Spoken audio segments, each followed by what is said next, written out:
Hindi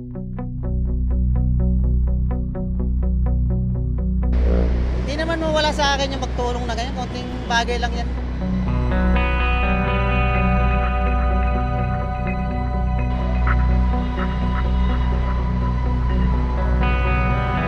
Yung bata po, yung lumapit sa akin.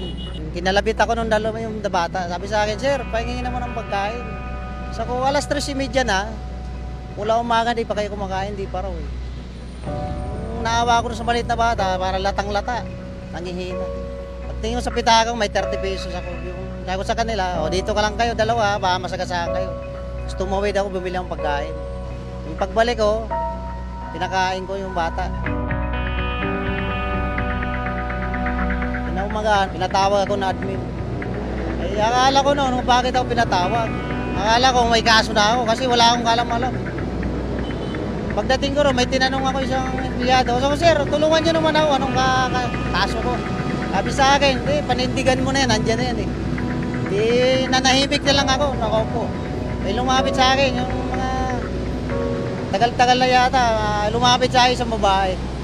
Pinakita sa akin yung cellphone niya, may picture. Sabi sa akin, tingnan mo nga, sir. Oo nga, traffic enforcer. Tingnan mo maigi. Tinignan ko, ako pala. Ako yan ah. Yun yung sa Tandansora yung bata pinakain. Akala ko nung tatanggalin na ako eh. Akala ko may kaso na. Pakiramdam ko, napakagaan ng katawan ko. Ako kasi pag nakatulong ako sa ganyan, kahit di ako kumain, pakiramdam ko nakakain na ako eh.